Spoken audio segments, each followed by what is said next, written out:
اگر کوئی پریشانیوں کے عالم میں پریشان رہتا ہے تو وہ ہے مسلمان. آپ کسی بھی شہر میں چلے جائیے, سب سے زیادہ پریشان مسلمان نظر آتا ہے. آخر ایسا کیوں؟ اس کی وجہ کیا ہے؟ وجہ اس کی یہ کہ آج مسجدیں ویران پڑی ہے. یہ خاص کر کے نوجوانوں کی میں بتانا چاہتا ہوں کہ مسجدیں ویران پڑی ہے. گھروں میں قرآن پاک رکھی رہتی ہے, ایک مہینے 1.5 مہینے تک رکھی رہتی ہے. کبھی نصیب نہیں ہوتا کہ اسے کھول کر اس کے اوپر جو دھول جمی رہتی ہے اسے صاف کرتے. اللہ, سوچو میرے قوم کے نوجوانوں, جب تم مسجدیں چھوڑ چکے ہو, اپنے دل سے محبت قرآن کی نکال چکے ہو, تو کیا تم پریشان نہیں رہو گے تو کیا رہو گے؟ آؤ میں تمہیں ایک بارگاہ میں حاضر ہوتا ہے, اور حاضر ہونے کے بعد عرض کرتا ہے حضور میں بہت پریشان ہوں, کاروبار نہیں چل رہے, گھروں میں برکتیں نہیں ہو رہی ہے. حضور کوئی تعویذ دے دیجیے, کوئی وظیفہ بتا دیجیے. اب حضور وہ سے پاک فرماتے, اچھا ذرا یہ تو بتاؤ تمہارا مکان سڑک کے کنارے تو نہیں ہے؟ تمہارا مکان روڈ کے کنارے تو نہیں ہے؟ تو آنے والے نوجوان نے کہا جی حضور میرا مکان سڑک کے کنارے ہی ہے. تو غوث اعظم نے تعویذ دے دیا, وظیفہ نہیں بتائے, بلکہ یہ کہا کہ اے آنے والے نوجوان جا اور اپنے گھر کے دروازے پہ پردہ ڈال دے, برکتیں ہونے لگے گی.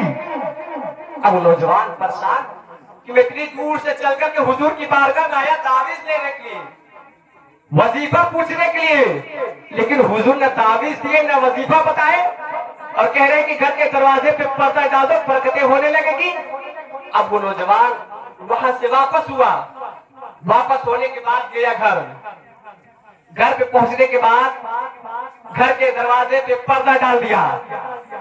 جب پردہ ڈال دیا تو کچھ دن گزرے, جب کچھ دن گزرے تو اس نوجوان کے گھروں میں برکتیں ہونے لگی, کاروبار چلنے لگے, پریشانیاں دور ہو گئی.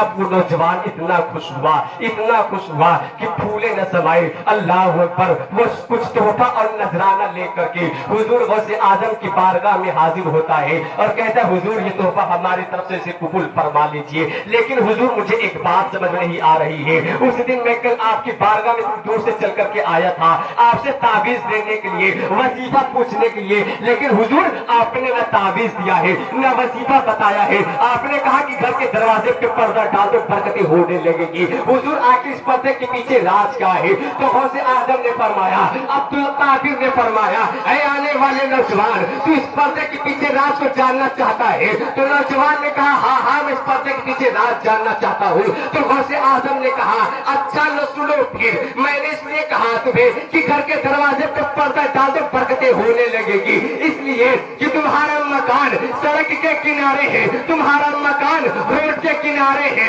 تو جس روڈ پر سے اس روڈ پر سے نمازی بھی گزرتے ہوں گے, بے نمازی بھی گزرتے ہوں گے. تو سوچو میرے قوم کے نوجوانوں, جس گھر میں بے نمازی کی نگاہ پڑ جائے اس گھر میں کوئی برکتیں نہیں ہوتی ہے. جس گھر میں بے نمازی کی نگاہ پڑ جائے اس گھر میں کبھی اللہ کے فرشتے داخل نہیں ہوتے ہیں. جس گھر میں بے نمازی کی نگاہ پڑ جائے اس کے گھروں میں کاروبار کیسے چل سکتے ہیں, وہ آدمی خوش کیسے رہ سکتا ہے؟ تو غوث اعظم نے فرمایا میں تم کو اس لیے کہا تھا کہ گھر کے دروازے پر پردہ ڈال دو برکتیں ہونے لگے گی. اس لیے کچھ روڈ پر نمازی بھی گزرتے ہیں, بے نمازی بھی گزرتے ہیں.